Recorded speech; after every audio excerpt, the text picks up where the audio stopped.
हमारे चैनल को सब्सक्राइब करें और बेल आइकन दबाएं।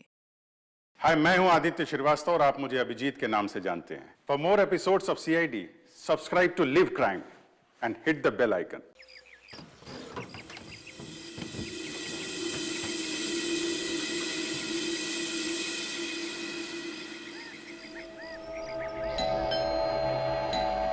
कचरा कचरा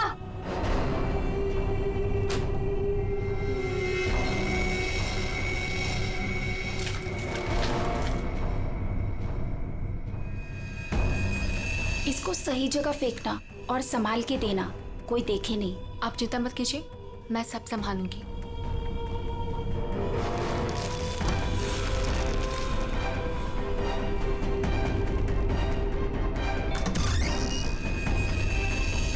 जल्दी दो।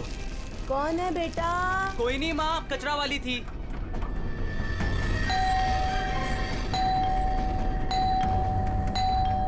अरे कौन है? कचरा। अरे आ रही हूँ। क्या बैग खराब कर देगी? है? तू कौन है? मैडम, मैं ना नई सफाई वाली है। वो क्या है ना, सविता गांव गई है तो उसकी जगह मेरे को रखा है यहाँ पे। ये सेक्रेटरी भी ना इन्फॉर्म ही नहीं करता है और किसी को भी रख देता है काम पे। क्या मैडम, सुबह सुबह चिलम चिली करने का। लाओ, वैसे भी मेरे को 10 और घरों में जाना है। लाओ जल्दी दो। है तेवर तो देखो, जैसे ऑफिस ही जाना है तुझे। चल जा, नहीं देते डब्बा। हाँ हाँ तो मत दे। वैसे भी तेरे कचरे से कितनी बदबू आ रही है। अच्छा, परफ्यूम मार के दूं कचरा तुझे? अरे तो मैं मरी नहीं चाह रही हूँ लेने के लिए। बात तो ऐसे करी है जैसे लगता है कचरा नहीं सोना मांग लिया हो। एक मिनट, कहीं आप वही झगड़ालू औरत तो नहीं जो घड़ी घड़ी सबसे झगड़ा करते फिरते रहती है? हाँ, अरे बहुत किसे सुने हैं आपके बारे में। हाँ ए लड़की, मुझसे सवाल चला रही है तू? हाँ, औकात क्या है तेरी? क्या हुआ? सुबह सुबह ये चिल्लम चिल्ली क्या चल रही है? देखो ना मैडम, मैं ना नई सफाई वाली कचरा लेने के लिए आई थी। वो सविता ना गांव गई है, उसकी जगह मेरे को रखा है यहाँ पर। मैडम से कचरा क्या मांग लिया? ऐसा लग रहा है कि इसका कचरा बेच करके कोई सोने का महल बना लेगी मैं। बाबा रे बाबा, कितना झगड़ा करती है ये। ओह, तो इसमें कौन सी नई बात है? सबके साथ झगड़ा करना इनकी पुरानी आदत है। आ गई होशियारी झाड़ने। ए सुन, हमारे फटे में टाउन मत अड़ा। Mind your own business. चल। देख रहे हो ना कैसे झगड़ा कर रही है ये। वाह वाह, बड़ी आई। Mind your own business. पहले अपने माइंड का इलाज कराओ। सबके नाक में दम करके रखा है अपने रोज के झगड़ों की वजह से। भाभी जी please, I am sorry, I am really sorry. आप अंदर जाइए। शोभा, अंदर जाओ।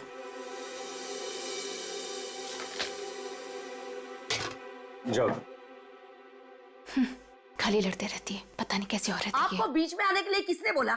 हाँ, अगर आप बीच में नहीं आते थे ना तो उस रत्ना की बच्ची को देख लेती थी मैं। मुझे अंदर ले आए सो आए। आपने सॉरी बोला उसे? सॉरी बोला? अरे किससे पूछ के सॉरी बोला? हमेशा से गलत काम करते हो, हमेशा से गलत काम करते रहते हो। हाँ हाँ हाँ, सब हमारी गलती है, हमारी गलती है सब। लोग हमसे बात नहीं करते, लोग हमें देख करके दूर भाग जाते हैं, कोई हमें अपने घर में नहीं बुलाते, सब हमारी गलती है। शोभा प्लीज देखो, शोभा इस तरह से बात बात में लोगों के साथ झगड़ा करना बंद कर दो। देखो शोभा, तुम जानती हो इस वजह से लोग हमारे घर को कितने बदनाम कर चुके हैं।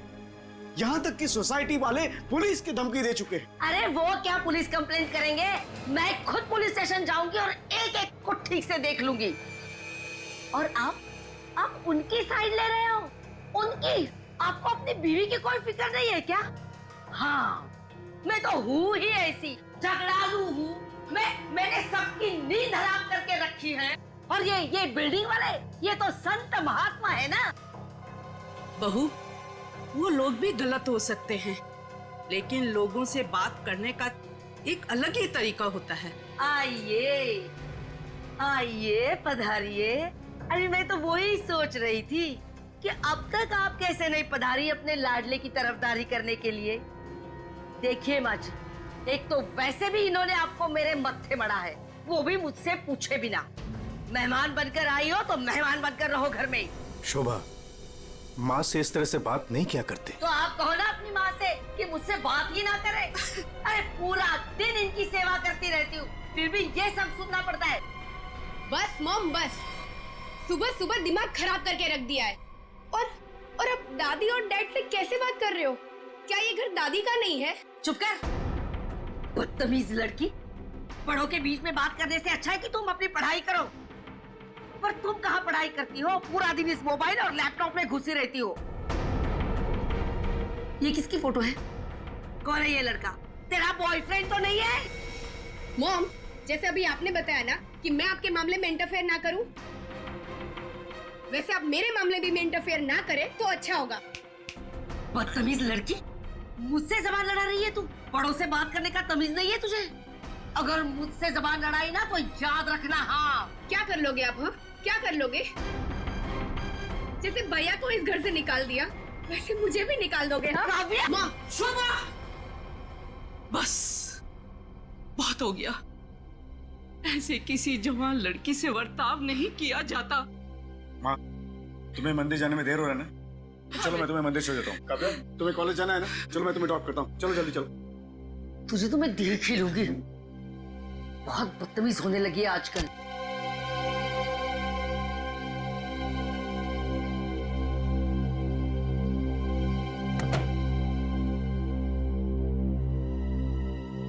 आने दो इस बुढ़िया को मंदिर से, दरवाजा ही नहीं खोलूंगी। देखती हूँ अंदर कैसे आती है।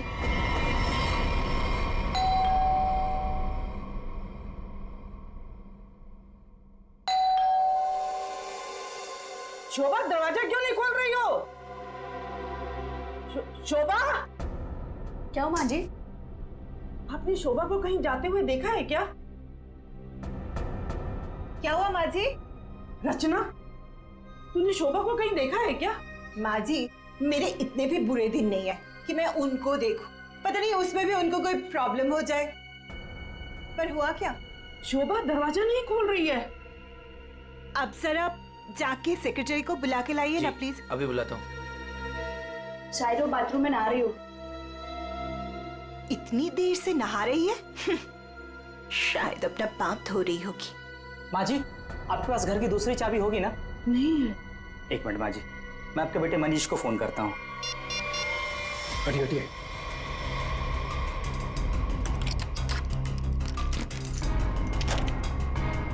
माँ, दरवाजा अंदर से बंद है। अंदर से कैसे बंद है?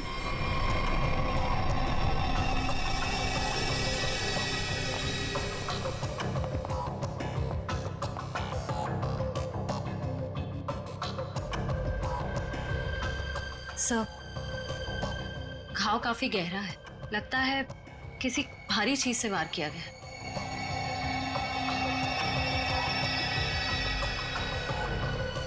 सर, हो सकता है कोई एक्सीडेंट। इनका पैर फिसला और किसी चीज से टकरा के गिर गई। हाँ, एक्सीडेंट हो सकता है। एक काम करो, घर में जितना सारा फर्नीचर है चेक करो, उसके कॉर्नर चेक करो फर्नीचर के, और फिर देखो कहीं पर नुकीली चीज है क्या, शायद उससे टकराई हो। सर,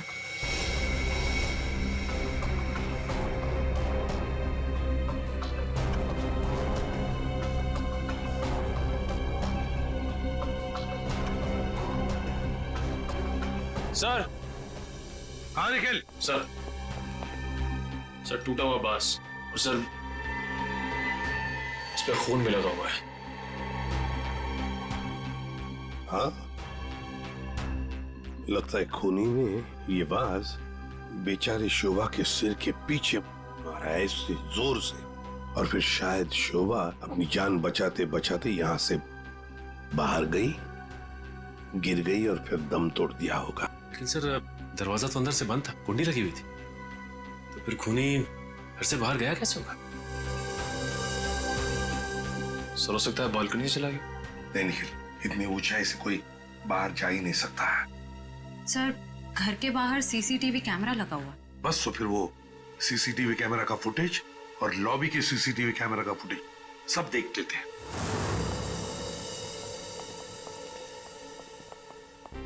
मनीष जी, आज सुबह आप, आपकी माँ और बेटी काव्या जब घर से बाहर गई तब शोभा जिंदा थी, है ना? जी सर। मतलब शोभा जी का कत्ल हुआ सुबह 10:30 बजे के बाद में ही। पर काव्या, तुम 11 बजे कॉलेज से वापस क्यों आ गई थी? देखो, चुप रहने का कोई फायदा नहीं है। हमने लॉबी के सीसीटीवी फुटेज में देख लिया है। तुम ठीक 11 बजे बिल्डिंग में अंदर आई थी। काव्या, तुम कॉलेज नहीं गई? वो मेरा फ्रेंड अश्मित हमारी विंग में रहता है, मैं उसी से मिलने वापस आई थी। अपने बॉयफ्रेंड से मिलने गई उसी वक्त जिस वक्त अपनी माँ का कत्ल हुआ।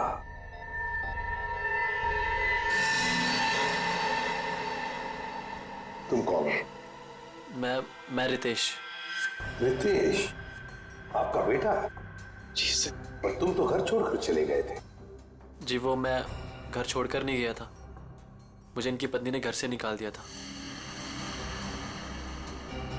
मतलब तुम्हारी माँ ने? यही आदर रखते हो अपनी माँ के लिए? यही संस्कार दिया? जब तुम यहाँ रहते नहीं थे तो किस लिए आए थे यहाँ पर? जी, वो मैं किशोर से मिलने आया था। सर, अगर आपने सीसीटीवी फुटेज देखा होगा तो आपने देखा होगा कि मैं अपने डॉग को बाहर घुमाने लेके गया था। क्या बात है किशोर, जब ये रितेश तुम्हारे घर पे तुमसे मिलने आया तो तुम अपने घर से बाहर कुत्ता घुमाने निकल गए? हाँ? सर, वो हमेशा आता जाता रहता है, पर इसमें प्रॉब्लम क्या है? प्रॉब्लम है, शोभा जी का कत्ल हुआ है, समझे? चलो, तुम सबकी बातें मान ली। बच्चे बिल्डिंग में आए अपने दोस्तों से मिलने, मगर घर नहीं गए। बिल्डिंग के अंदर बाहर लोग आते जाते रहे, पर शोभा जी के घर के बाहर कोई नहीं आया। काश अगर कोई भी, एक भी शोभा जी से मिलने जाता तो शायद आज बेचारी मासूम शोभा बच जाती। सर, वो कोई बेचारी औरत नहीं थी, जैसी औरत थी उसके साथ वैसा ही हुआ। क्या मतलब? माफ कीजिएगा मनीष भाई, सोसाइटी की इज्जत का सवाल है। सर, शोभा जी का सोसाइटी में किसी के साथ भी बिहेवियर अच्छा नहीं था। आए दिन छोटी छोटी बातों में झगड़ा करती थी।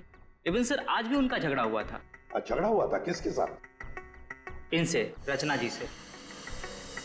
ओ सर, मैं सर, मैंने उसको नहीं मारा सर। मैंने तो कभी किसी मच्छर को भी नहीं मारा सर। एसीपी साहब, इन सोसाइटी के सारे लोगों को मैं जानता हूं। इनमें से ऐसा कोई नहीं है जो शोभा को इस तरह से मार सके। मगर शोभा जी का खून तो हुआ है ना, किसी ने तो किया है।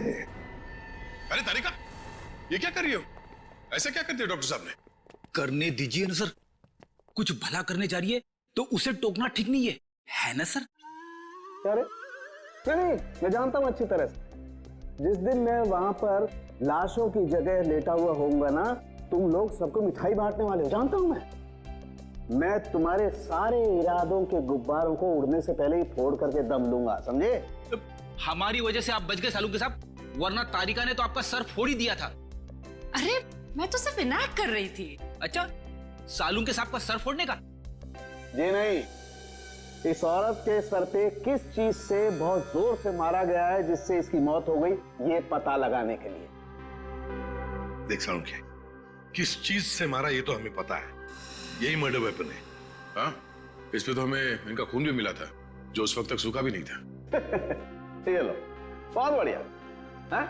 जो भी वहां पर मिला उस पर भरोसा करके आगे सीधे आना, कमाल है, बिना अपना दिमाग लड़ाए। तारिका, कई बार मैं सोचता हूँ अगर हम नहीं होते तो इन लोगों का बेचारों का होता क्या है? ये बात हमें क्राइम सीन पर मिला है। अगर इससे नहीं मारा गया तो फिर इस पर खून कहां से आ गया? क्या अपने आप छल के आ गया है? ये मैं नहीं जानता हूँ, लेकिन हाँ, ये मैं जरूर जानता हूँ कि ये मर्डर वेपन नहीं। डॉक्टर साहब, आप इतने कॉन्फिडेंस के साथ कैसे कह सकते हैं? हाँ, अब आए पॉइंट पर। तो सुनो, इस औरत की मौत हुई है खोपड़ी की हड्डी टूट जाने की वजह से, और हड्डी टूटी नहीं, चकनाचूर हो गई। और ऐसा तभी हो सकता है जब जबरदस्त तरीके से इस पर वार किया गया, बहुत ज्यादा इंपैक्ट की जरूरत होती है। और इस बात से कितनी भी जोर से क्यों ना मारा गया, हड्डी इस तरह से चकनाचूर नहीं हो सकते। अगर इनका खून इस आवाज से नहीं हुआ है तो फिर किस चीज से हुआ है? बहुत भारी चीज से इसके सर पे वार किया गया है। बहुत भारी चीज से? तो फिर साळुंखे, हमें वहां क्राइम सीन पर इसके अलावा और कोई भारी चीज नहीं मिली, समझे? दया, इसके पास और कोई जवाब नहीं है, हमारा टाइम बर्बाद कर रहा है। चलो। एक मिनट, मैं टाइम बर्बाद कर रहा हूँ? हाँ। मैं डॉक्टर साळुंखे तुम लोगों का टाइम बर्बाद कर रहा है? हाँ। ठीक है, तो मैं खुद वहां क्राइम स्पॉट पे जाकर के ये थ्योरी प्रूव करके दिखाऊंगा बॉस। तब पता लगेगा कौन टाइम बर्बाद कर रहा है, मैं या तुम खुद अपना टाइम बर्बाद करो। तारिका, मेरे बैग। अरे बैग दो ना तुम यार, मैं बताता हूँ इन्हें कौन टाइम बर्बाद कर रहा है। Fast, quick. सब अभी बता दो, मैं टाइम बर्बाद कर रहा हूँ। साळुंखे साहब तो कोयले के इंजन की तरह धुआं उड़ाते हुए चले गए। गुस्सा हो गए क्या? हाँ, तुम्हारी वजह से। अब आएगा मजा।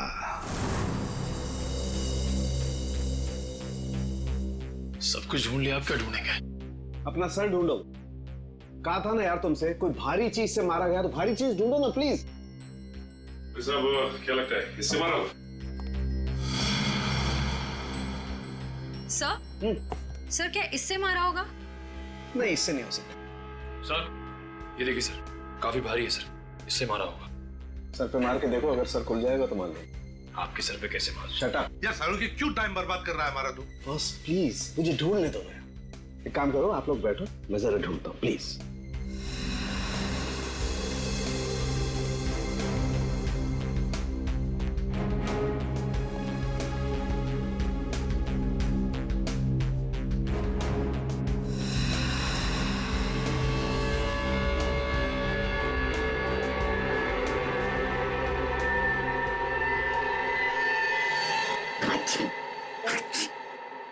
पूरी दुनिया में सर्दी फैलाएगा। ओए, अरे यार क्या हो गया? सर क्या हुआ, आप इतना ठीक क्यों रहे हैं? मसाला मसाला मसाला। हाँ सर, चारों तरफ मसाला गिरा हुआ है और यहाँ पे निशान भी है। लगता है मसाला कूटने का खलबट्टा रखा था यहाँ पे। सर बट्टा तो काफी भारी भी होता है। एक काम करो, आसपास जितने भी घर हैं, सारे के सारे घर चेक करो। श्रेया, दादी माँ को लेकर आओ।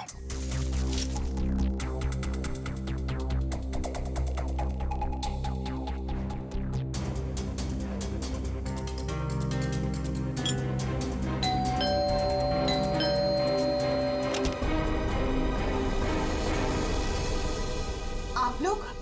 हमें आपके घर की तलाशी लेनी है। लेकिन खून तो वहां हुआ है, आपको यहाँ क्या मिलेगा? देखिए, आपकी बिल्डिंग में खून हुआ है। क्या आप चाहती हैं कि एक और खून हो जाए? प्लीज हमें अपना काम करने दीजिए। ओके, आइए।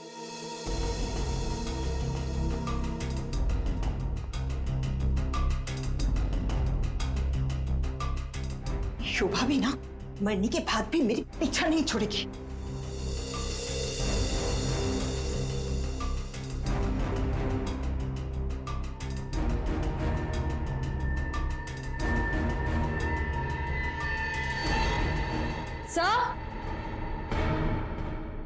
श्रेया, सर ये देखिए।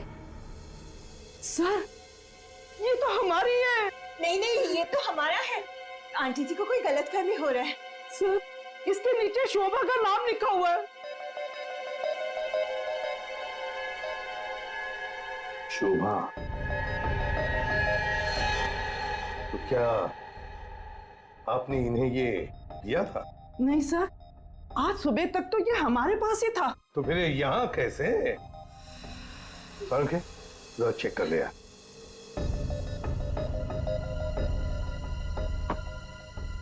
वो क्या है ना सर, मैंने गुल्लू के पापा को छोले खिलाने का वादा किया था।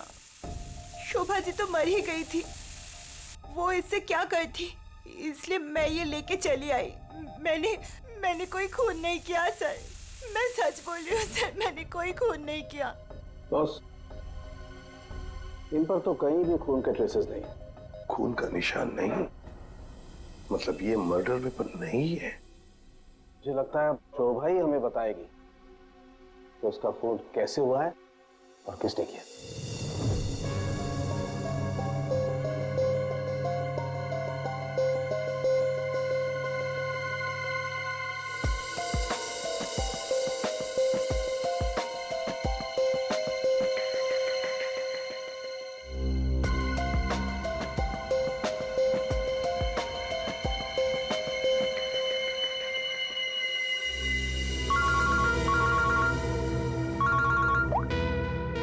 आसान के बोल।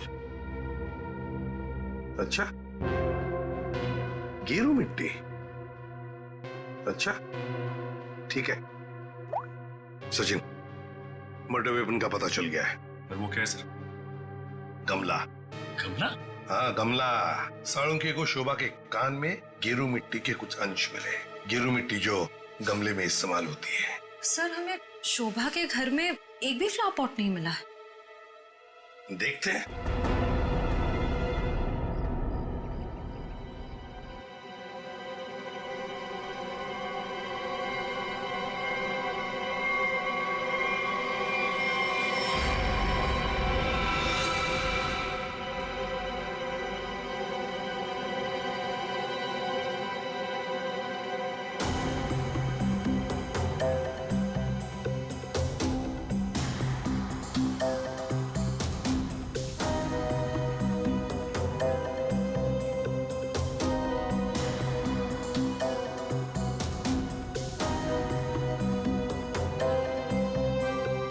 गमला यहीं पर गिरा है। पर सर, गमला गया कहाँ? हो सकता है किसी ने साफ कर दिया हो ताकि कोई सुराग न बचे, लेकिन मौत हुई है इस गमले की वजह से ही। लेकिन सर ऐसा कैसे हो सकता है? घर के बाहर लगे सीसीटीवी फुटेज में तो हमने किसी को कमरे के अंदर जाते देखा नहीं। तो फिर शोभा जी के सर पे गमला मारा किसने होगा? वही तो समझ में नहीं आ रहा है सचिन कि गमला मारा किसने, और फिर इतने जोर से मारा है कि किसी इंसान की जान ही चली जाए। हाँ सर, सवाल ये भी है कि बंद कमरे से खूनी बाहर गया कैसे? जमीन चीर के या आसमान फाड़ के? जमीन चीर के तो नहीं निखिल, जमीन चीर के नहीं, आया होगा तो आसमान फाड़ के ही। 1 2 3 4 5 6 7वीं मंजिल पर शोभा जी रहती है। वो रही उसकी बालकनी, और बिल्कुल उसी के ऊपर है 8वीं मंजिल की बालकनी। चलो चलकर देखते हैं।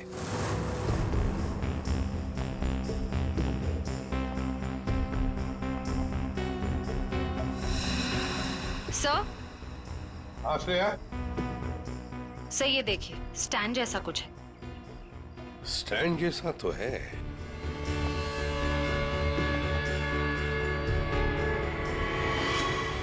श्रेया, गमले का ही स्टैंड है। गमला इसी स्टैंड पर था। ये देखो, यहाँ से गमला यूं धक्का मार के नीचे फेंका गया। ये फ्लैट किसका है? सर किसी एनआरआई का है, और बिल्डिंग का सेक्रेटरी होने के नाते इसकी चाबी सिर्फ मेरे पास ही रहती है सर। क्या हाल फिलहाल में यहाँ पर कोई आया था? मुझे नहीं पता। तुम्हें पता नहीं? तो फिर इसका एक ही मतलब हो सकता है कि जबकि इस फ्लैट की चाबी सिर्फ तुम्हारे पास ही है, तो इस फ्लैट में भी सिर्फ तुम ही आए होंगे। ये क्या कह रहे हैं सर? मेरे कहने का मतलब है कि फ्लैट की चाबी उन्होंने मुझे दी थी। क्या है सर कि सारे एम्प्टी फ्लैट की चाबी ऑफिस के ड्रॉअर में होती है। एजेंट लोग सर कभी भी आते जाते रहते हैं, तो सर मैं 24 घंटे उनके लिए घर पे थोड़ी ना रहूंगा सर। ये खाली फ्लैट्स की चाबियां ऑफिस में रहती है, ये बात सबको पता है? हाँ, हमारे सारे रेजिडेंट्स और सारे कमिटी मेंबर्स को ये बात पता है। हमारे अलावा कोई भी कभी भी ऑफिस जाकर चाबी ले सकता है। वाह, देखा कितने अच्छे सेक्रेटरी है ये सोसाइटी के, जबकि सारी जिम्मेदारी तुम्हारे ऊपर है। फ्लैट के अंदर कोई भी घुस सकता है, कुछ भी कर सकता है। यहाँ तो एक खून हुआ है, खून, समझे? और ये जिम्मेदारी सिर्फ तुम्हारी है। सर खून तो शोभा जी के फ्लैट में हुआ है सर, इससे इस फ्लैट का क्या कनेक्शन हो सकता है सर? जाइए आप, जाइए नीचे और सबको इकट्ठा कीजिए, सारे रेसिडेंट्स को कंपाउंड में। जाइए जल्दी। जी सचिन, ये देखो, हम हैं 8वीं मंजिल की बालकनी पर और शोभा जी रहती थी 7वीं मंजिल पे। जब शोभा जी वहां अपनी बालकनी से बाहर झुकी होगी किसी काम की वजह से। तब 8वें मंजिल के मतलब यहाँ से वो गमला शोभा जी के सिर पर मारा गया, ठाम करके ऐसे।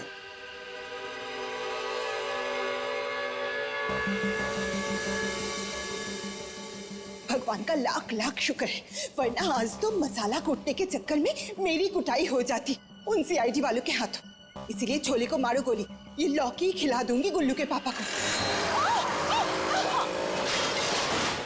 ओह गॉड!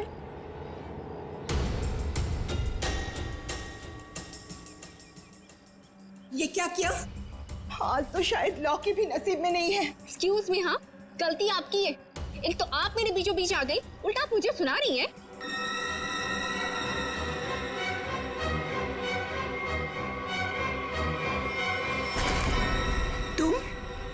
तुमको तो मैंने कहीं देखा है। देखिए, आपका जो कुछ भी नुकसान हुआ है उसके लिए आई एम सॉरी। मैं थोड़ी जल्दी में हूँ। रुक रुक, तुम वही सफाई करने वाली हो ना? छोड़ मेरे हाथ। तेरी वजह से वो शोभा मेरे ऊपर राशन पानी लेके चढ़ गई थी। कौन शोभा? कैसा राशन पानी? मैं कुछ भी नहीं जानती। Excuse me. अरे स्क्वीज तो तेरी आज मैं करूंगी। तेरे जाने के बाद ही शोभा का कत्ल हुआ था। क्या? चल मेरे साथ सीआईडी के पास चल। चल। हमें उस चीज का पता चल गया है जिससे शोभा जी का खून हुआ है। एसीपी साहब, क्या आप मुझे बता सकते हैं वो कौन सी चीज है जिससे मेरी पत्नी का खून हुआ? Flower pot. Flower pot? जी हाँ, फ्लावर पॉट। बिल्डिंग के 8वें मंजिल पर जो फ्लैट बंद पड़ा है उसके बालकनी के ऊपर रखा गया था ये फ्लावर पॉट और ऊपर से शोभा जी के सिर पर मारा गया। Flower pot. किसने किया ये सब? मुझे नाम बताइए जिसने मेरे परिवार को हमसे छीन लिया। बताइए एसीपी साहब, कौन है वो? ये तो कहना पड़ेगा कि बड़ा चालाक खूनी है ये, बहुत अच्छी तरह से प्लानिंग की थी, लेकिन भूल गया कि कोई भी कातिल कितना भी चाहे चालाक क्यों ना हो, कोई ना कोई गलती तो कर ही जाता है। जानना चाहते हो कौन है वो खूनी? आप में से ही कोई है, आप में से। ये सफाई करने वाली है। आज सुबह जब शोभा का खून हुआ था उससे पहले मैंने इसको बात करते हुए देखा था। अभी भेस बदलकर भाग गई थी। देखिए, मुझे नहीं पता कि ये औरत कब से क्या बकवास किए जा रही है। मैं तो यहाँ पर पहली बार आई हूँ। मेरा हाथ छोड़ो ना। मैं सच बोल रही हूँ, मैंने इससे झगड़ा करते हुए देखा था। मुझे तो लगता है यही खूनी है सर। क्या बकवास किए जा रही हो तुम? हम पता लगा लेंगे। जरा देखिए इस लड़की को और बताइए, क्या आप में से किसी ने इसको देखा है आज सुबह? हाँ सर, मैंने देखा इस लड़की को। सर, ये वही लड़की है जो आज सुबह में शोभा जी के साथ लड़ रही थी। रुक, कहाँ भाग रही है?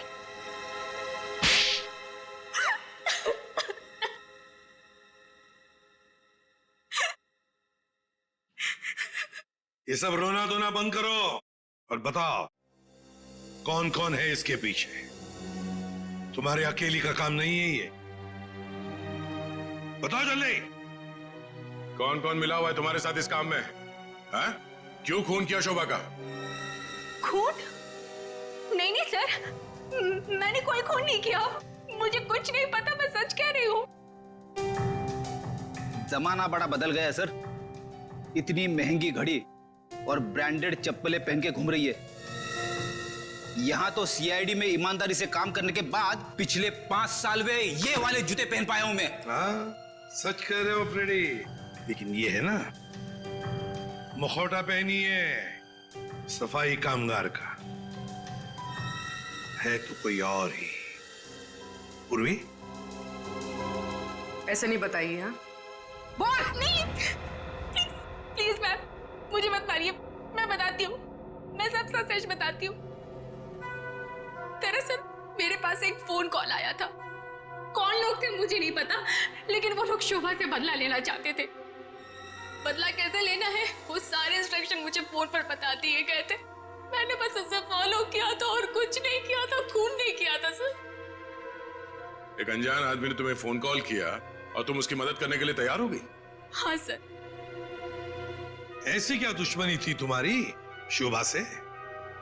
सर शोभा अच्छी औरत नहीं थी, वो बहुत ही घमंडी और झगड़ालू किस्म की औरत थी। सर मैं एक स्टोर में सेल्स गर्ल का काम किया करती थी। मेरे स्टोर में आई वो एक दिन, नेल पेंट दिखाने के लिए कहा। नेल पेंट का ढक्कन जब मैं खोल रही थी तो सर गलती से वो नेल पेंट की कुछ बूंदें उसके साड़ी के पल्लू पे गिर गई थी सर। उसके बाद उसने जो हंगामा खड़ा किया, मैंने उससे माफी मांगी, मिन्नती की कि प्लीज मुझे माफ कर दीजिए, लेकिन उसने मेरी एक बात भी नहीं मानी। मैनेजर के पास चली गई सर। मैनेजर ने मुझे नौकरी से बाहर निकाल दिया।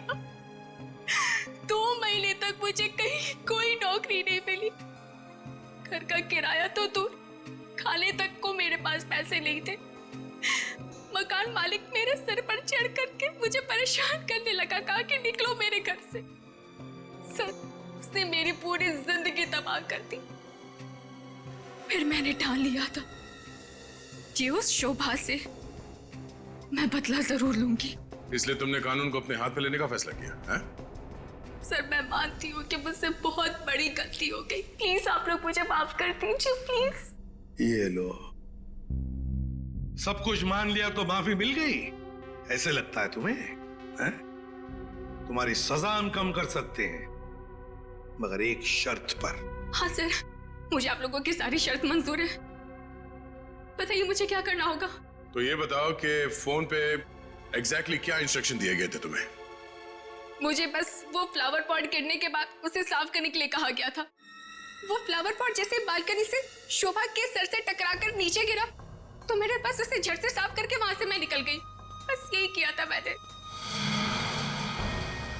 वो फ्लावर पॉट किसने फेंका था? Flower pot? नहीं, किसी ने फेंका नहीं था। किसी ने नहीं फेंका? ये कैसे हो सकता है? कोई तो ऊपर था फेंकने वाला। नहीं सर, मैं सच कह रही हूँ, वहाँ पर कोई नहीं था। वो फ्लावर पॉट अपने आप गिरा था। कौन था ऊपर? यकीन कीजिए, मैं क्यों झूठ बोलूंगी आप लोगों से।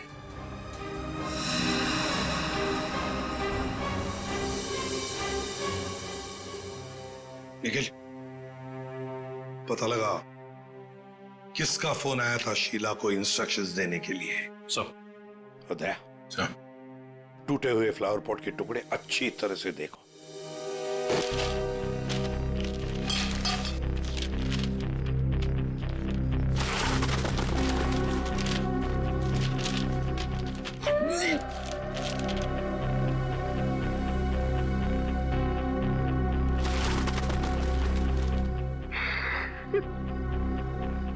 सीआईडी पे इतने साल काम करके यही इज्जत मिली। क्या हुआ पंकज सर? कोई इज्जत चाहिए आपको? नहीं, वो सर इसमें सिर्फ सड़ा हुआ कचरा है सर, और कुछ भी नहीं है सर।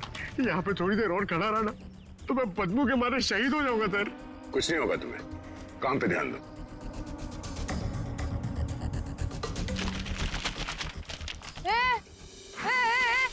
ये क्या कर रहे हो?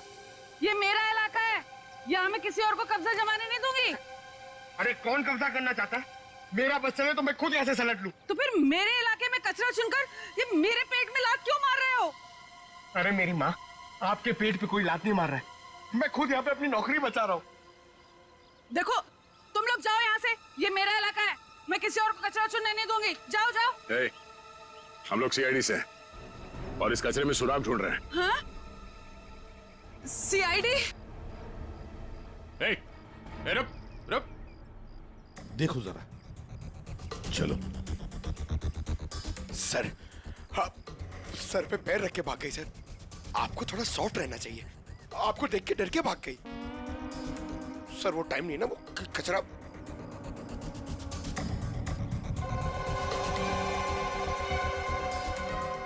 सर, हाँ? ये देखिए, ये कुछ गमले के टुकड़े मिले हैं।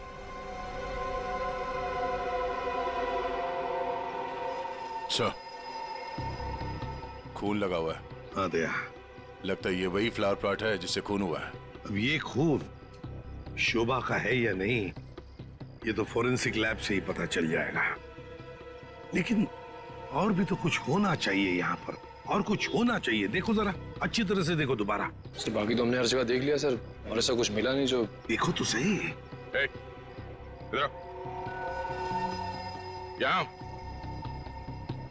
मैंने कुछ नहीं किया साहब, मैं निर्दोष हूँ साहब, मैं निर्दोष हूँ। कुछ नहीं किया तो हमें देखे भागी क्यों? वो साहब बिरजू कह रहा था कि जब भी पुलिस वाले देखो ना तो अपनी जान बचाओ और भागो, पता नहीं फिर कब मुसीबत में फंस जाए। एक मिनट देखो, किसी भी मुसीबत में नहीं फंसोगे तुम। इतना बताओ, क्या सुबह तुमने यहाँ से कुछ कचरा उठाया था? हाँ, घबराओ मत, उठाया था कचरा? हाँ उठाया तो था, इस थैले में ही है। दिखाओ जरा। नहीं नहीं, मैं नहीं दूंगी, ये मेरी रोजी रोटी है साहब। अरे हमें उसका भजिया नहीं तलना है, हमें सिर्फ ये देखना है कि उसके अंदर क्या है। इधर दो।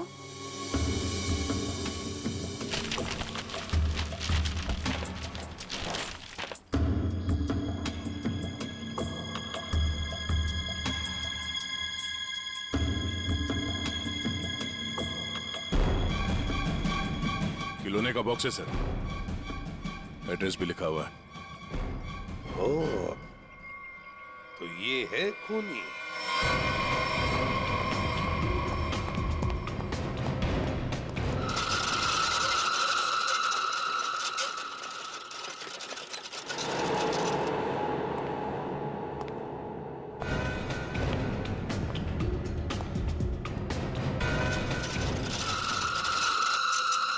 कौन है? कौन है?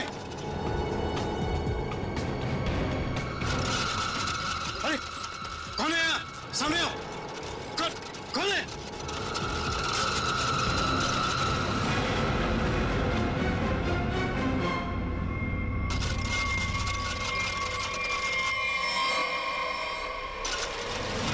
मनीष बाबू,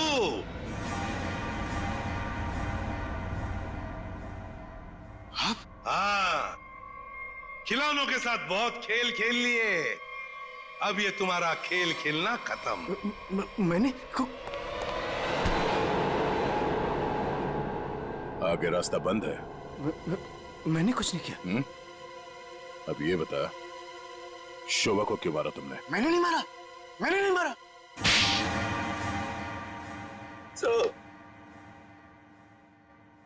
शोभा एक झगड़ालू औरत थी साहब, झगड़ालू औरत।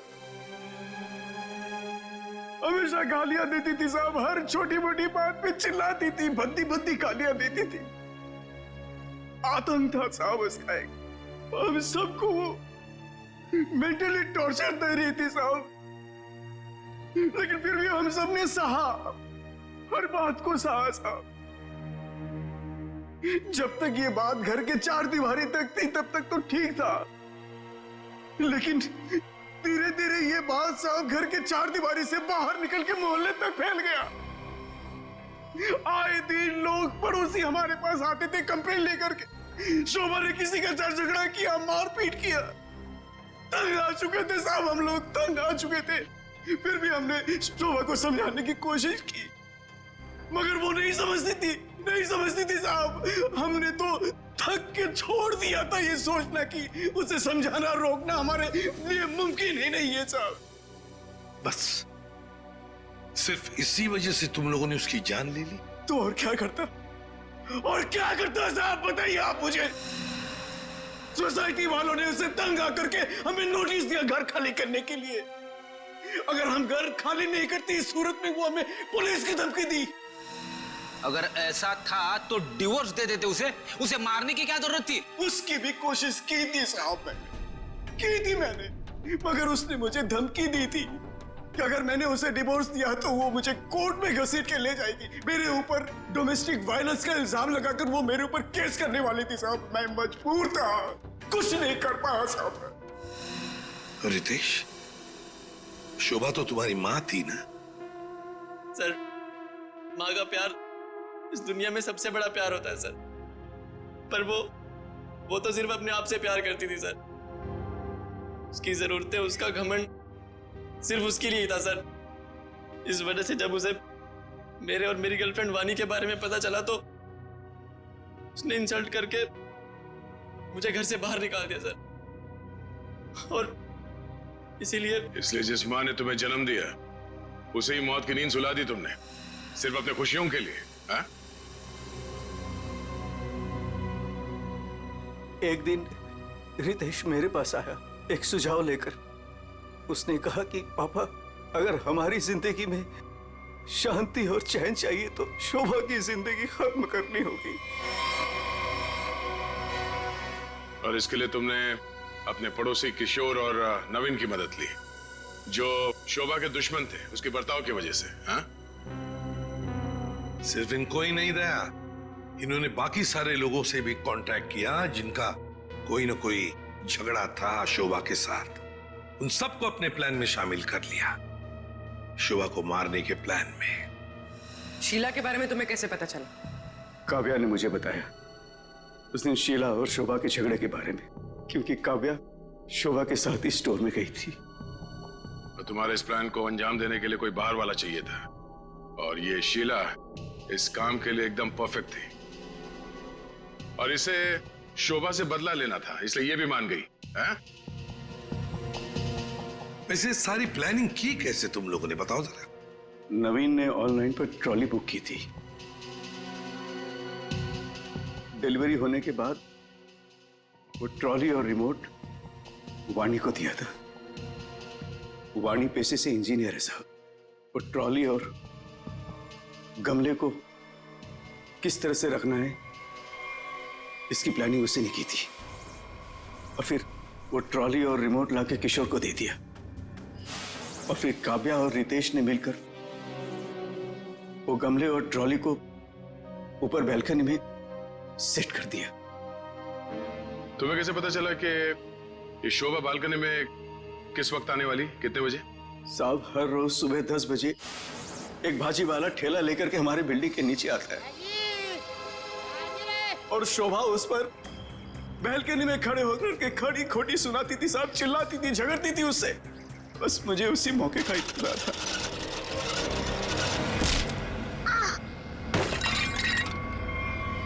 और फिर मैंने मां को फोन किया।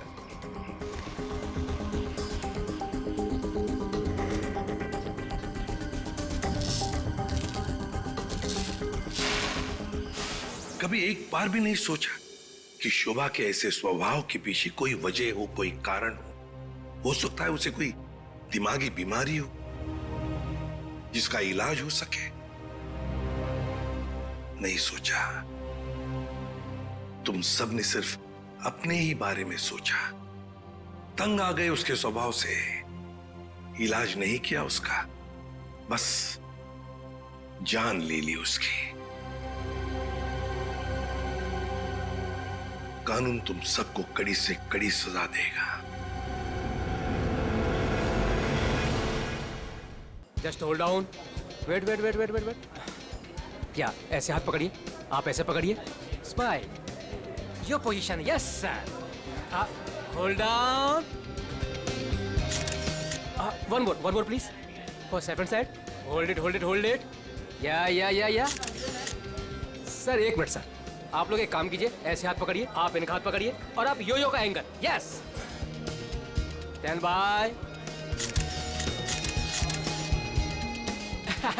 Thank you. कितनी अच्छी फोटोग्राफ है, देखिए ना, अच्छी है ना? आप लोग कॉफी पीजिए, मैं अभी फोटो देता हूँ। Thank you. नहीं, पहले मैं फोटो खिंचाऊंगी। अरे आप लोग लड़िए मत, आप सबको फोटोग्राफ मिलेगी, अच्छी सी फोटोग्राफ। आप लोग बढ़िया से पोज बनाइए please. Yes, 1 second please. Oh sir, आप ऐसे नहीं, ऐसे खड़े हो जाइए, आप ऐसे पकड़िए, आप इनका हाथ पकड़िए, आप भी इनका हाथ पकड़िए। Yes, ready, smile, hold hold hold hold,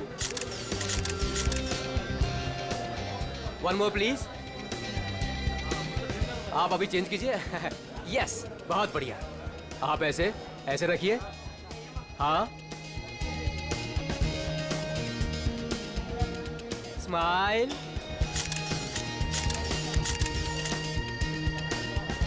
thank you. आप लोग स्नैक्स लीजिए, मैं अभी फोटो देता हूँ। Thank you sir.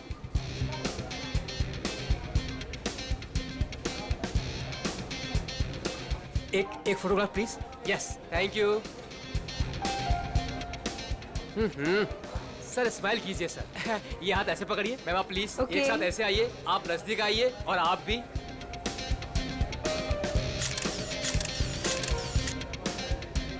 One more please, wait. Thank you. 30 minute में पहुंच जाएगा। Okay, have a great day, bye. मैंने इस फोटोग्राफर को मना किया था यहाँ पर आने के लिए, फिर से आ गया ये।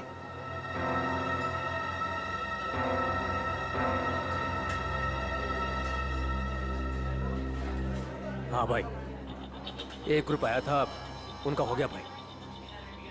हाँ भाई, दूसरा ग्रुप भी आया था, उनका भी हो गया भाई। कोई और भी आने वाला था क्या? मेरा मतलब है कि हाँ। वाओ, आपकी और रोमियो की जोड़ी कमाल की है मैम। मैम एक फोटोग्राफ हो जाए, बस 2 मिनट में फोटोग्राफ हाजिर होगा।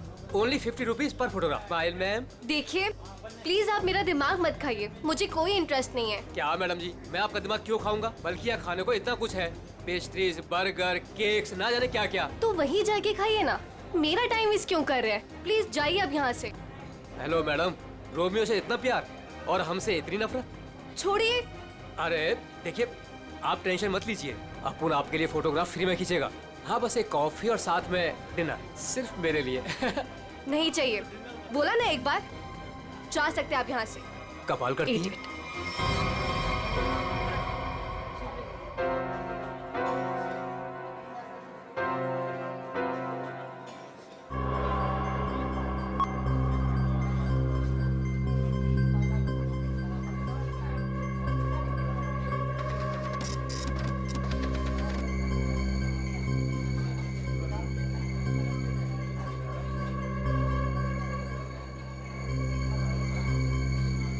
मैडम जी, आपने अभी कुछ कहा?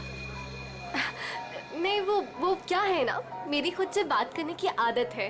आप देखिए, आप झूठ बोल रही थी। मैंने अभी कुछ देखा है कि आप रोमियो से कुछ कह रही थी। आप बताइए, आप क्या कह रही थी मैम? भला मैं इस बेजुबान रोमियो से क्यों कुछ कहूंगी? और वैसे भी मैं किसी से भी बात करूं, आपको इससे क्या मतलब? अब हटिए यहाँ से। आपने कुछ कहा, आपको पता नहीं होगा कि आप क्या कह रही थी। ओके।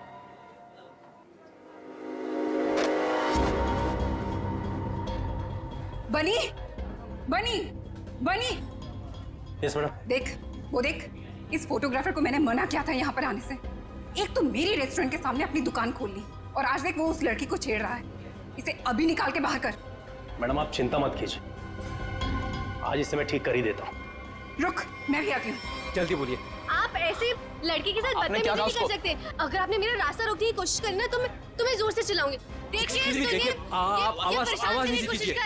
देखिए भाई लोग, अरे भाई साहब, ये मेरी बहन है, ये हमारे आपस का मामला है।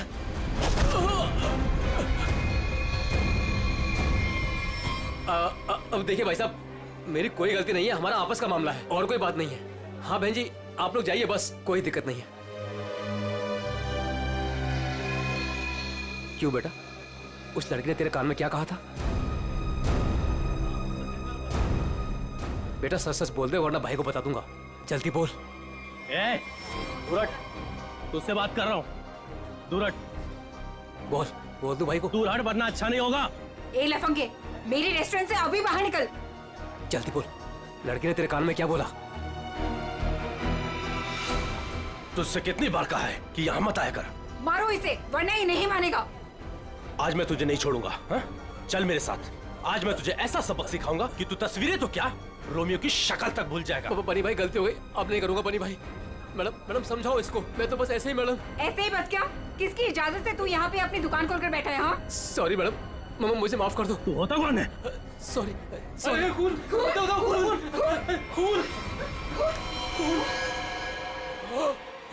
बनी, पकड़ो इसे, भाग रही है।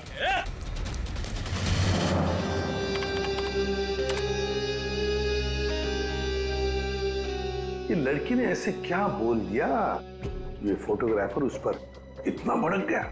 और इस लड़की के जाते ही फोटोग्राफर रोमियो पे भड़कने लगा, जैसे रोमियो कोई जीता जागता इंसान हो। क्या हो क्या रहा था यहाँ पर? सर, मगर ये कैसे पता चलेगा? ये तो सिर्फ एक फुटेज है, इसमें आवाज नहीं आ रही है। ये कैसे पता चलेगा कि ये लोग क्या बोल रहे हैं? पंकज, थोड़ा सा फुटेज पर जूम करेंगे और लिप रीडिंग करने की कोशिश करेंगे, है ना? शायद उससे पता चल सकता है कुछ तो।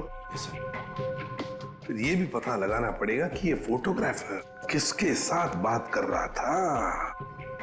फोटोग्राफर कुछ ना कुछ तो गड़बड़ जरूर है। गड़बड़ है ही ये फोटोग्राफर। सर, ये लड़की कुछ पी रही है। हाँ सर, हाँ फ्रेंड, लाश को पुतले से बाहर निकाल दिया। गुड। तुम एक काम करो, तुम और पंकज दोनों सीसीटीवी फुटेज अच्छी तरह से चेक करो, देखो नया कुछ मिलता है क्या। हाँ यस सर। तब तक हम लोग देख के आते हैं, चलो।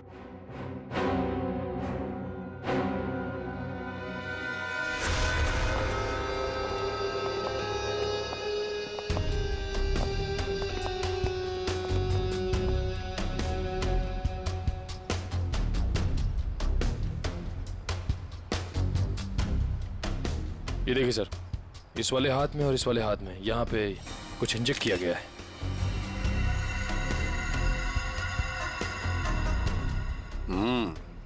नीडल मार्क जैसे हैं। यहाँ पर भी है, और ये देखो पूरा नीला हो गया है। इसके होंठ भी नीले हैं, नाक में से खून आया है। जरूर इसे जहर देकर मारा है। लेकिन सर कैसे, वो भी इतनी भीड़ में? वही तो, किसने किसने किया ये? और फिर इस आइसक्रीम कोन के अंदर आया कहां से?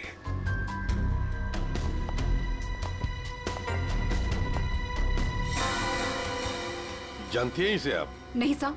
तो फिर आपके रोमियो आइसक्रीम कोन में आया कहां से? मैं भी हैरान हूँ साहब। देखिए मैडम, सीसीटीवी फुटेज में हमने सब कुछ देख लिया है, तो बेहतर यही होगा आप सच सच बता दें कि ये है कौन। मुझे कुछ भी नहीं पता, प्लीज मेरा यकीन कीजिए। तुम्हें कुछ नहीं पता और बाहर वालों को सब पता। ये कैसे? कौन बाहर वाला साहब? वही फोटोग्राफर जिसे हमने सीसीटीवी फुटेज में देखा है, समझिए आप? योगेश, वो लफंगा साहब। अब वो फोटोग्राफर लफंगा बन गया? वो कैसे? सर, वो एक नंबर का बदमाश है। पिछले 2 हफ्ते से मैं उसे लेकर परेशान हूँ। एक तो मेरे ही रेस्टोरेंट के बाहर वो अपनी दुकान लगाकर बैठा है, मेरे ही ग्राहकों से रोमियो के साथ फोटो खिंचवाने के पैसे लेता है। तो इसमें क्या बुरा था? तुम्हारे कस्टमर्स का मनोरंजन करता था वो लड़कियों को छेड़ता भी था। और सर, एक औरत होने के नाते इतनी बड़ी कैफे चलाना कितना मुश्किल है, आपको भी पता है। सर, रोज यहाँ से कितने बदमाशों को भगाना पड़ता है। लेकिन हम आपकी बातों पर यकीन क्यों करें? आप बनी से पूछ लीजिए, ये यहाँ का गार्ड है। बताओ बनी, रोज हमें यहाँ से कितने बदमाशों को भगाना पड़ता है? सर मैडम बिल्कुल सच कह रही हैं सर। पिछले 2 हफ्ते से मेरा यही काम था सर, योगेश को यहाँ से बाहर निकालना। मैं रोज उसे भगाता था, लेकिन बेशर्मों की तरह फिर वापस चलाता था सर। क्यों? सर, उसे पैसे जो कमाने थे मेरे ही ग्राहकों से। सर, लगता है ये योगेश पैसों के अलावा किसी और कारण से भी यहाँ पे आता था। हाँ, और फिर हमने उसे देखा भी है सीसीटीवी फुटेज में, रोमियो आइसक्रीम कोन के साथ बात करते हुए, है ना? शायद वो जानता था उस आइसक्रीम कोन के अंदर कुछ था। बनी, तुम योगेश के पीछे भागे थे, है ना? क्या हुआ फिर? जब मैं उसके पीछे भाग के गया तो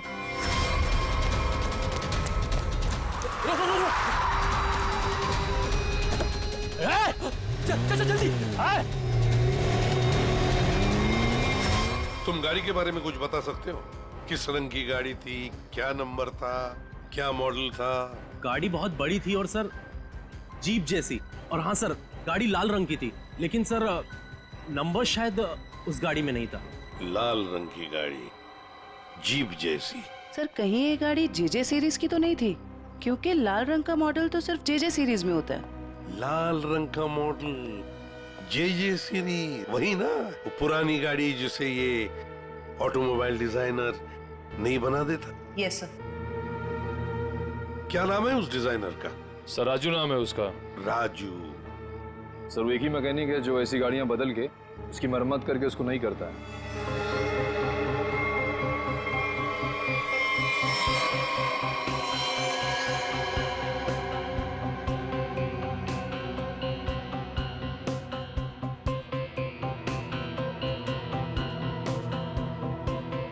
वैसे ये आइसक्रीम कोन काफी नया लगता है मुझे। 3 महीने पहले ही लिया था। 3 महीने पहले लिया था और फिर भी इतना नया? वो कैसे? रोमियो को हम सिर्फ 2 घंटे के लिए बाहर रखते थे सर। कितने बजे से? सर 3 से 5 के बीच में, और यही टाइम था जब कस्टमर ज्यादा आते थे सर। और बहुत ही जल्दी रोमियो सारे ग्राहकों का चहेता बन गया था सर।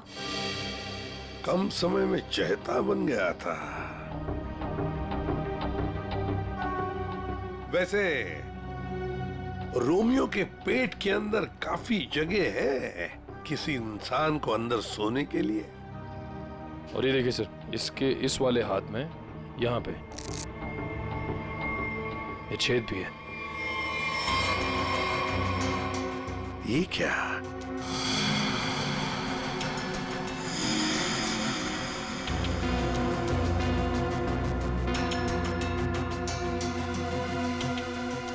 क्या जानती हैं आप इस छेद के बारे में? नहीं सर, मेरा यकीन कीजिए, जब मैंने इसे खरीदा था इसके अंदर सिर्फ रुई और स्पंज भरा था। कुछ नहीं पता। सर मैडम बिल्कुल सच कह रही हैं सर। आप वकील हैं इनके या गार्ड है? वैसे ये पपेट कहाँ से खरीदा था? सर सुरेश पपेट वाले से। कहाँ पर है ये सुरेश पपेट वाला? चौराहे पर। एक बात अच्छी तरह से ध्यान में रखना, जब तक इस केस की तहकीकात पूरी नहीं होती आपका ये कैफे बंद रहेगा, सील्ड, ठीक है? जी सर। सर सीसीटीवी फुटेज में कुछ मिला है। अच्छा, चलो देखते हैं। चेक करो निखिल। सर कुछ मिला नया? हाँ सर, बहुत कुछ। क्या? एक तो सर इसने मिल्क शेक यहाँ से नहीं लिया सर, किसी जीजोस कॉर्नर से लिए। और कुछ? और सर ये लड़की रोमियो से कुछ कह रही थी। रोमियो से? क्या? इसके होठों के मूवमेंट से ऐसा लग रहा है कि ये कह रही थी आज रात ड्यूटी। ये देखिए सर।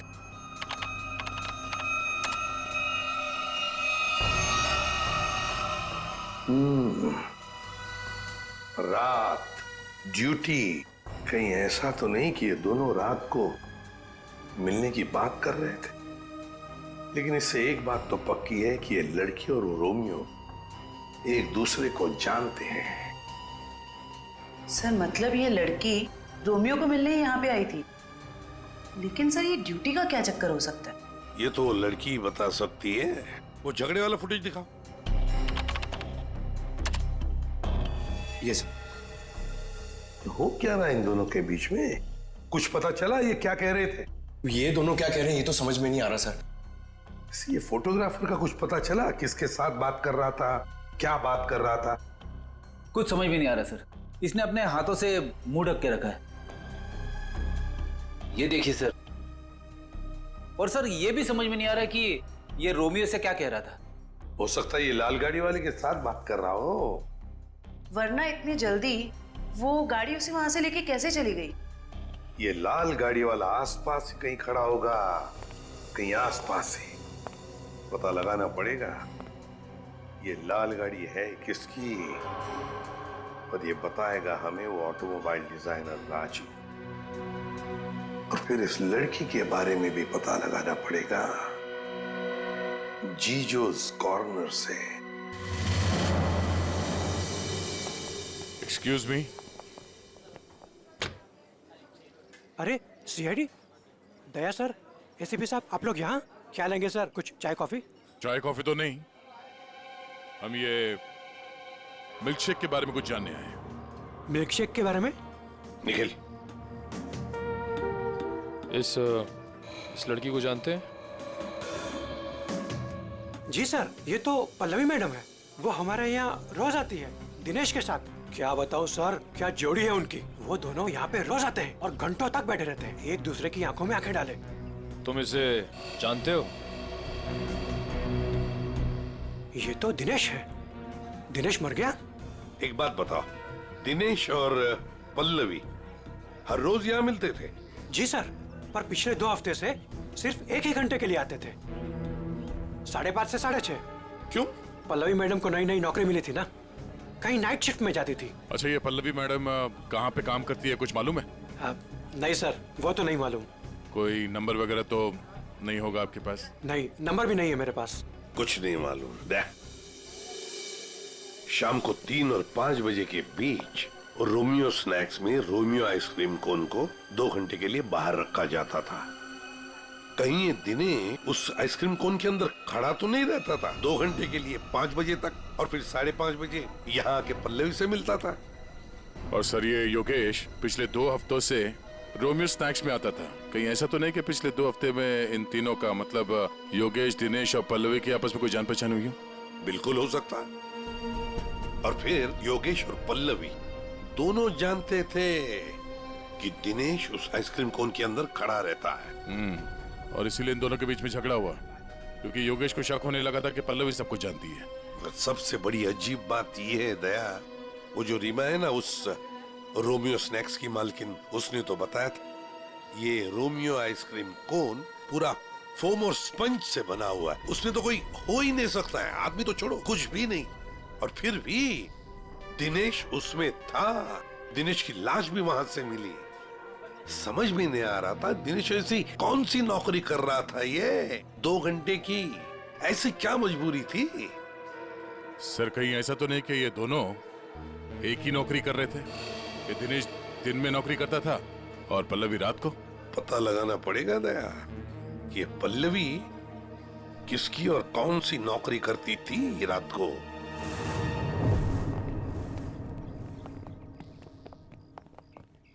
राजू।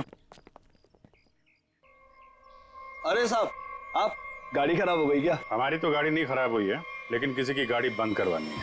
अरे ये जेजे सीरीज टाइप की गाड़ियां तुम ही बनाते हो ना? पहले बनाता था, अभी बनाता नहीं, सिर्फ मरम्मत करता हूँ। वो क्या है ना साहब, 10-10 हजार का हेडलाइट आता है, काम पूरा होने के बाद ना मजदूरी मिलती है ना टाइम पे पैसा मिलता है। पर हाँ साहब, आज एक गाड़ी आई थी, उसने पैसा पूरा दिया। मतलब जेजे सीरीज की गाड़ी यहाँ आई थी? जी। वो लाल कलर की गाड़ी थी? जी साहब, वो कुछ हेडलाइट का प्रॉब्लम था, मैंने तो मना किया साहब, लेकिन वो पीछे ही पड़ गए मेरे। सर कहीं ये योगेश तो नहीं?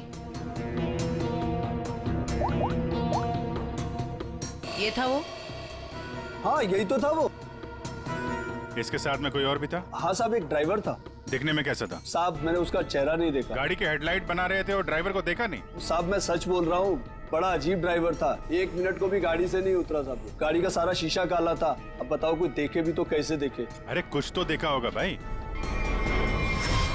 साहब उसने काले रंग की टोपी पहनी थी और आंखों पे काले रंग का चश्मा भी पहना था और मुंह काले कपड़े से ढका हुआ था।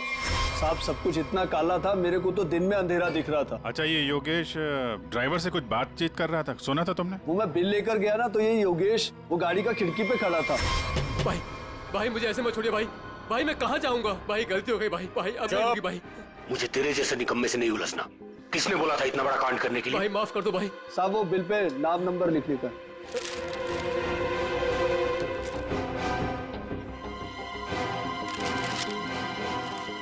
ये ले भाई, भाई माफ कर दो भाई, भाई मुझे मत छोड़ो भाई। बोला ना निकाल भाई।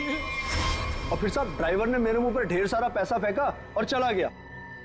और ये योगेश? वो भी साहब उस गाड़ी के पीछे भागता हुआ चला गया। जब बिल दिया था उसको तो उसका नाम नंबर कुछ तो लिखा होगा ना? हाँ साहब, वो तो बिल भी उसने नहीं लिया, मेरे पास ही रखा है, मैं अभी लेकर आता हूँ। मतलब सर ड्राइवर जानता था कि योगेश ने रोमियो स्नैक में कुछ गड़बड़ की है? गड़बड़ की है ये खून किया है, यही पता लगाना है। ये साहब ये है बिल। अरे वाह सर, ये इधर तो नंबर है, अब तो हम खुद तक यूं पहुंच जाएंगे। जरा नंबर लगाओ ये 1143 6183278। सर नंबर तो मौजूद ही नहीं है, अभी तो खूनी तक पहुंचना मुश्किल हो गया। सर लगता है योगेश ने गलती से अपना सही नंबर यहाँ पे लिख दिया और फिर उसे आधे में छोड़कर और मिटाकर नीचे गलत नंबर लिख दिया। अब इस अधूरे नंबर से हम सही नंबर तक पहुंचेंगे। इस नंबर के आसपास जितने भी नंबर कॉम्बिनेशन में बनते हैं ना, सब पे फोन करो और तब तक ट्राई करते रहो जब तक सही नंबर ना मिल जाए। और ये काम तुम करोगे पंकज। सर ले बेटा, तेरी तो निकल पड़ी। सर ठीक है, तुम नहीं, तुम दोनों करोगे।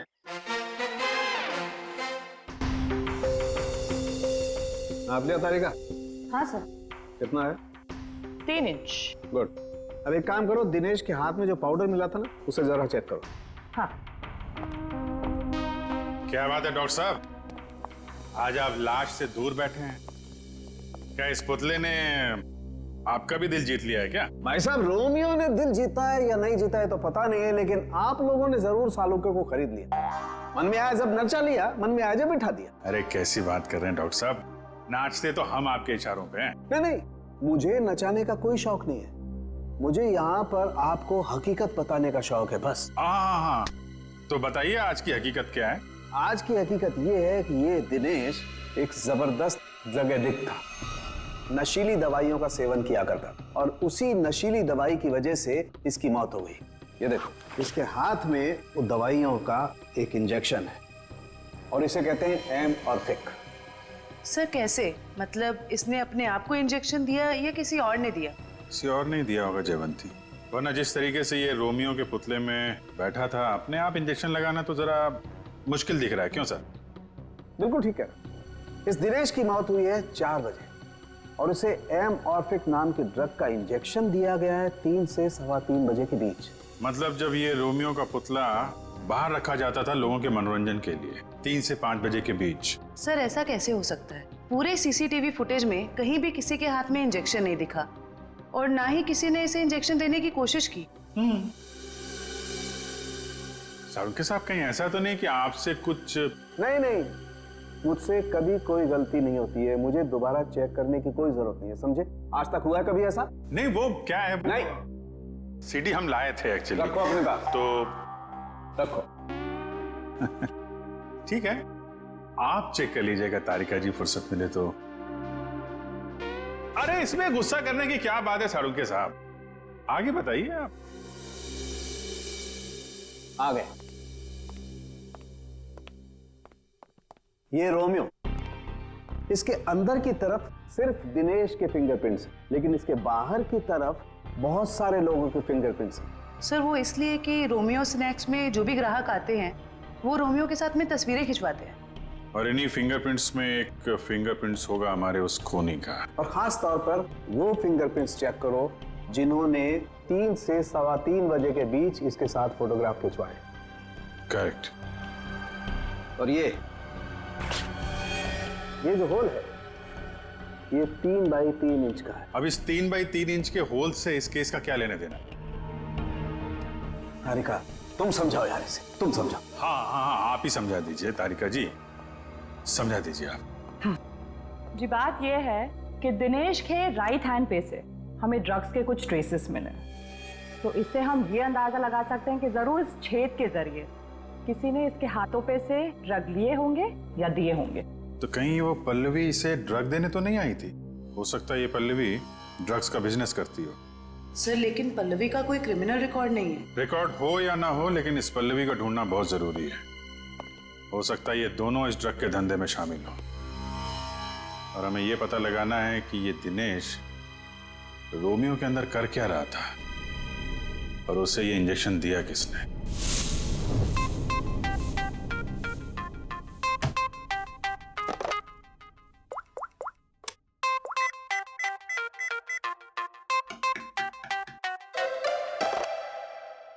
अरे यार, कहाँ फंस गया हूं मैं? ये नंबर कैसे मिलेगा? इतने सारे नंबर में से योगेश का नंबर कैसे मिलेगा? मिल गया पंकज, मिल गया। हाँ, 17220670, इसे ट्रेस कर जल्दी।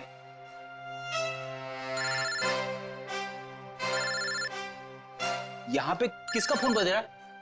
ये आपका फोन बज रहा है। रेडी सर, काम के टाइम में मेरे साथ मजाक मत करो प्लीज। पंकज, कुछ भी बोलता है? अरे हाँ, ये तो मेरा ही नंबर है।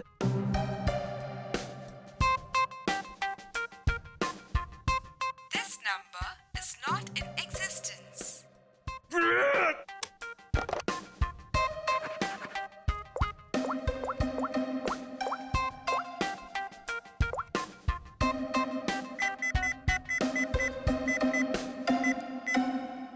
फोन उठा जल्दी जल्दी जल्दी।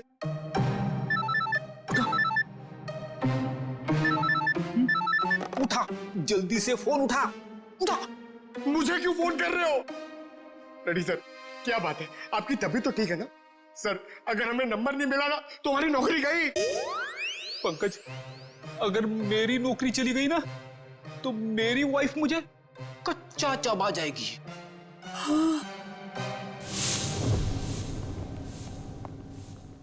सुरेश तो दिख नहीं रहा है। हमें आते हुए देखकर भाग तो नहीं गया?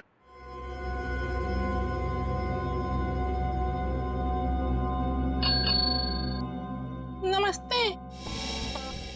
ये बेल बजाना बंद कीजिए। सुरेश जी सो रहे हैं। जगाओ सुरेश जी को। भला क्यों? आप लोग कौन हो? उसे जल्दी उठा, वरना अलार्म की ऐसी घंटी बजाऊंगी ना, जिंदगी भर के लिए सोना भूल जाएगा वो। बोल उसे सीआईडी से आए हैं। सीआईडी? सर, आप लोग यहाँ? लेकिन मैं तो एक मामूली पपेट बनाने वाला हूँ। ये देखो, ये पपेट भी तुमने बनाई है? जी हाँ, ये तो रोमियो है। मैंने इसे अपने हाथों से बनाया है, रीमा जी के लिए। किन सब चीजों से बनाया था ये? मेरा मतलब है ये इसका डिजाइन वगैरह ये तुमने दिया था? हाँ सर, ये सारे पपेट मैंने अपने हाथों से ही बनाया है। नहीं वो ठीक है, हम ये पूछ रहे हैं ये जो पपेट के अंदर भरते हो ना, वो रुई स्पॉन्ज, वो इसमें भरना भूल गए थे क्या? बिना रुई और स्पॉन्ज के तो पपेट बन ही नहीं सकता। ये क्या है? इसके हाथ पे छेद है और ये पूरा खोखला है। एक आदमी आ सकता है इसके अंदर। साहब, मुझे कुछ नहीं पता इसके बारे में। कुछ नहीं किया? ये दिनेश है। इस आदमी की लाश हमें रोमियो के अंदर से मिली। इसको जानता है? नहीं सर, मैं इसे नहीं जानता। नहीं जानते? तो फिर दिनेश की लाश तुम्हारे बनाए हुए रोमियो के अंदर कैसे मिली? रोमियो को मैं जानता हूँ, रोमियो को मैंने बनाया, लेकिन उसके अंदर जिस आदमी की लाश है उसको मैं नहीं जानता। याददाश्त हिल गई इसकी। एक काम करते हैं, तुमको ब्यूरो ले चलते हैं। वहां तुम्हारे सर की अच्छी सी मालिश होगी, सब याद आ जाएगा। चलो। नहीं सर, नहीं सर, नहीं सर, सर मुझे माफ कर दीजिए। मैंने रीमा वाले रोमियो में ऐसा कुछ भी नहीं किया था। रीमा वाले रोमियो में नहीं किया था? तो फिर किसके रोमियो में किया था? 2 हफ्ते पहले एक मैडम यहाँ पर आई थी। उन्होंने अपना नाम पल्लवी बताया था। उन्होंने मुझे बहुत सारे पैसे दिए और मुझे रोमियो का डुप्लीकेट बनाने को कहा। उन्होंने ये भी कहा था कि उसे खोखला रखना। तो पल्लवी के लिए तुमने ऐसा ही रोमियो बनाया, जो अंदर से खोखला था और जिसके एक हाथ पे छेद था, 3 बाई 3 का। हाँ साहब, लेकिन साहब मैंने उसके एक हाथ में छेद नहीं बल्कि दोनों हाथों में 3 बाई 3 के छेद बनाए थे। क्या? 2 छेद? मतलब तुमने 2 रोमियो बनाए, एक रीमा के लिए और एक पल्लवी के लिए? हाँ साहब, अगर पल्लवी मैडम मुझे एक्स्ट्रा पैसे नहीं देती तो मैं ये काम कभी नहीं करता। साहब मुझे माफ कर दीजिए, मुझे नहीं पता था साहब कि उस पपेट का वो लोग गलत इस्तेमाल करेंगे। लगता है इस रीमा ने हमें पूरी बात नहीं बताई है। वो रोमियो वाले पपेट को उसने किसी लोकल दर्जी से खाली करवाया होगा और एक हाथ पे उसने वो 3 बाई 3 का छेद भी बनवा दिया। ड्रग्स के लेन देन के लिए। हमें इस दूसरे रोमियो को ढूंढना होगा जो पल्लवी ने बनवाया है। हेलो, पता चल गया? अच्छा, नहीं तो ठीक है, ठीक है। Good job, very good. क्या हुआ? वो राजू के गैराज से जो हमें गलत नंबर मिला था ना, उसके कॉम्बिनेशन से सही नंबर पता चल गया है। योगेश का नंबर है। तब तो योगेश सीसीटीवी फुटेज में किससे बात कर रहा था, उसके बारे में पता चल गया होगा? नहीं, उसका नंबर स्विच ऑफ है, लेकिन वो कहाँ ये पता चल गया है। कहाँ है? HR में।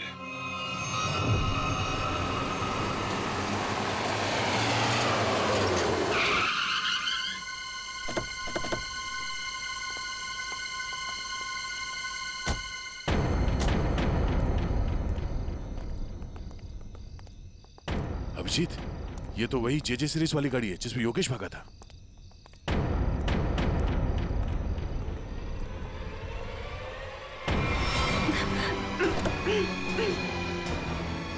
रीमा घबराओ मत, हम CID से हैं। आओ, आराम से बाहर आओ। बाहर निकल, बाहर निकल। आओ, घबराओ मत, आराम से बाहर आओ। आराम से, घबराओ मत। अरे सर, सर पीछे, सर पीछे, सर लाश, लाश, लाश।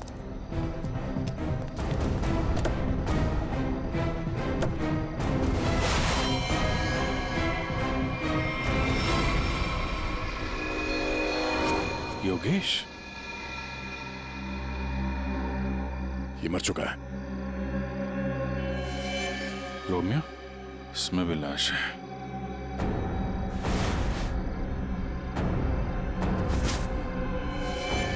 पल्लवी,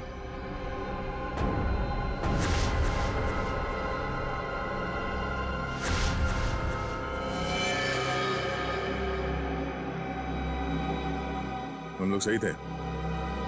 ये लड़की इस रोमियो के अंदर बैठ के ड्रग्स बेचने का काम कर रही थी।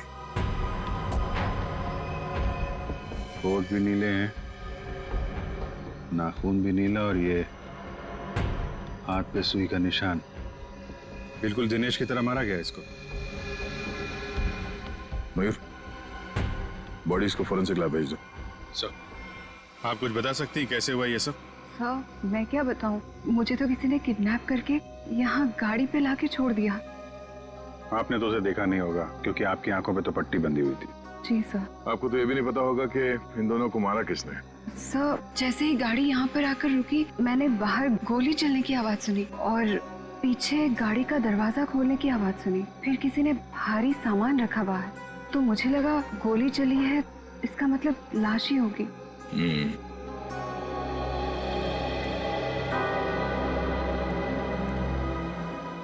लगता है झूठ बोल रही है। मुझे भी यही लगता है। अगर किसी तीसरे ने योगेश और पल्लवी का खून किया होता तो गाड़ी यहाँ क्यों छोड़ जाता, लेकिन निकल जाता।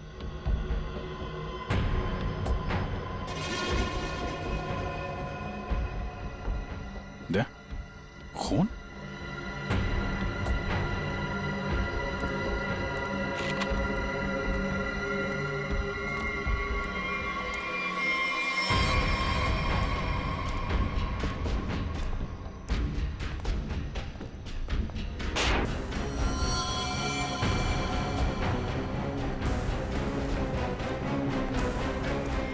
कौन है तू?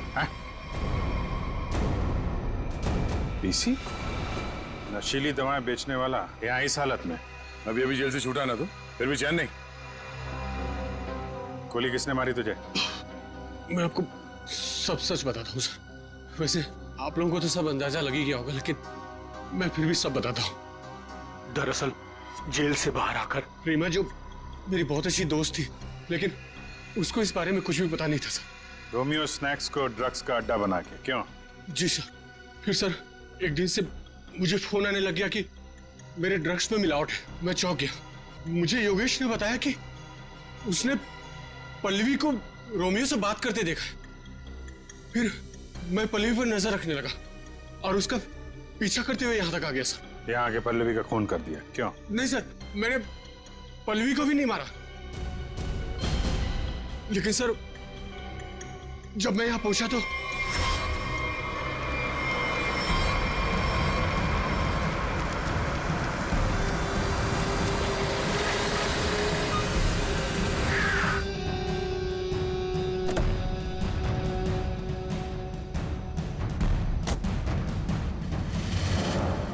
मैं पल्लवी को ढूंढने गया और जब लौटा तो देखता हूं कि मेरी गाड़ी की बैक सीट में रोमियो पड़ा है।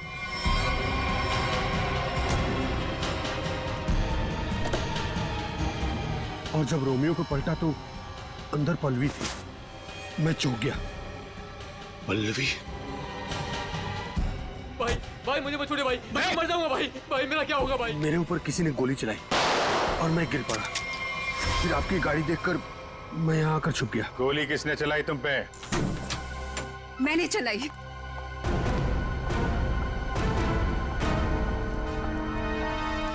मैंने चलाई थी गोली। अच्छा, आपके हाथ तो बंधे हुए थे। खुद बांधे थे ना।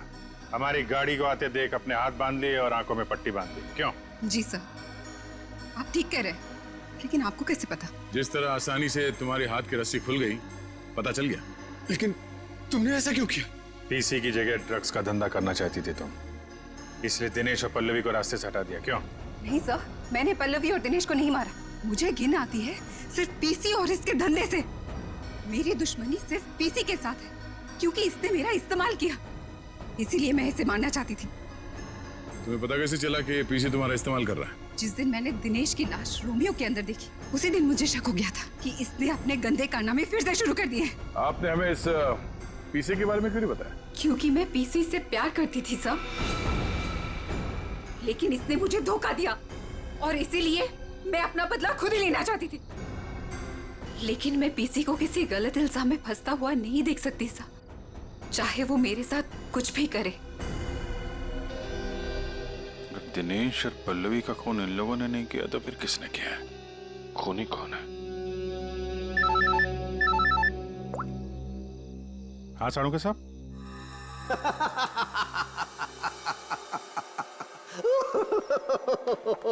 क्या हुआ सर? क्या बताऊं तारिका, क्या हुआ? सर आप कब से हंसे जा रहे हैं? ऐसे क्या देख लिया आपने जो ऐसे हंस रहे हैं आप? अरे मैंने अभिजीत का उतरा हुआ चेहरा देख लिया है। मैं कभी गलत हो ही नहीं सकता था। आने दो कैसा चेहरा उतरता है उसका। मालूम था मेरे को, एक नए दिन साड़ू के साहब पागल हो ही जाएंगे। साड़ू के साहब, हम यहाँ आपके लिए भागते हुए आए हैं। यहाँ एक नहीं तीन खून हुए हैं और आप हंस रहे हो। तो क्या करें? हंसे नहीं तो क्या करें भाई, मैंने कुछ ऐसा देख लिया है कि हंसी आ रही है। तुम्हें बताना चाहता हूँ, देखो देखो देखो इधर। तुम लोग जो सीसीटीवी फुटेज की बात कर रहे थे ना, सही है, एकदम सही है। देखो ये देखो, यहाँ पर वाटर मार्क भी है रोमियो, है ना?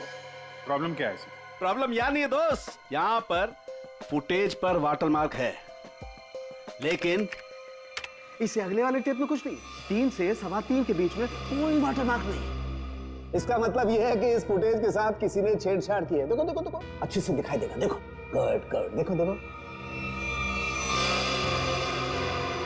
फुटेज तो बदल दी गई। हाँ, फुटेज तो बदल दी गई है। सर इसका मतलब? इसका तो एक ही मतलब हो सकता है। अरे यार समझा कर ना, मैं तुझे माल नहीं दे सकता यार अभी। अरे समझा कर, धंधे में मंदा है। अरे तू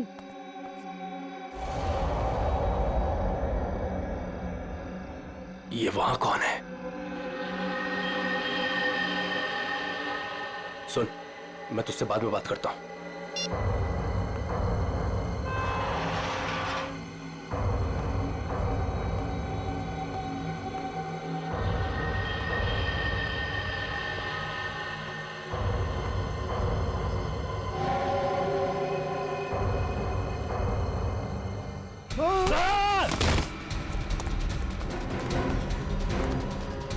बट क्यों बनी? रोमियो को देखकर पसीने छूट गए? खेल खत्म।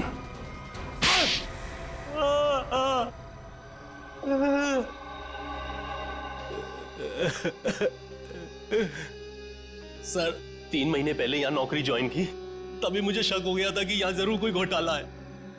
एक दिन जब मैं रोमियो को रेस्टोरेंट के बाहर रखवा रहा था, उस दिन मुझे लगा कि रोमियो सच में बहुत भारी है। उस दिन से मैंने रोमियो पर नजर रखनी शुरू कर दी और मेरा शक सच हो। रोमियो के जरिए यहाँ ड्रग्स का धंधा हो रहा था। और मुझे बाद में यह भी पता चला कि रीमा मैडम को इसके बारे में बिल्कुल भी भनक नहीं। तब मैंने सोचा कि पैसा कमाने का इससे अच्छा मौका नहीं है। एक दिन मैंने स्टोर रूम के बाहर दिनेश को रोमियो के अंदर से निकलते हुए देखा। बता, किसके लिए काम करता है? और दिनेश से पता चला कि वो पीसी के लिए काम करता था, ग्राहकों को ड्रग्स पहुंचाने का काम करता था। और फिर तुमने उसे अपने लिए भी काम करने के लिए कहा है ना? हाँ सर, लेकिन दिनेश ने पहले मुझे अपनी दोस्त पल्लवी से बात करने के लिए कहा। ये लीजिए, बात करिए। और उसके बाद मैंने दिनेश के माल में मिलावट करनी शुरू कर दी और रोमियो का दूसरा पपेट बनवाकर पल्लवी को उसमें खड़ा करके दुकान के पीछे 2 घंटे नाइट शिफ्ट करने को कहा। तो दिनेश को क्यों मारा? वो योगेश जब दुकान के बाहर तस्वीरों के बहाने रोज आने लगा तो मैं डर गया था।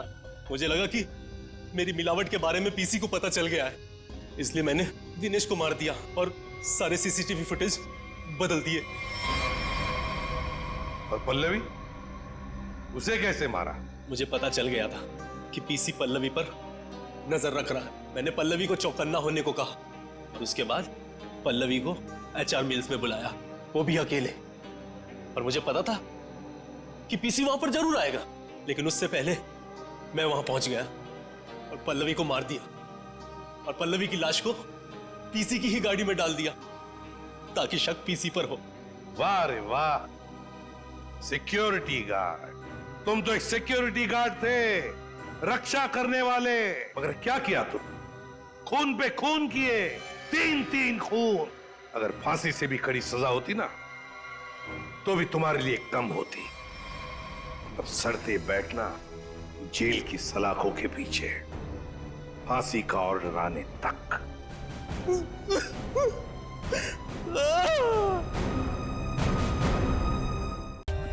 For more updates, subscribe to our channel, click the show links and enjoy watching the videos.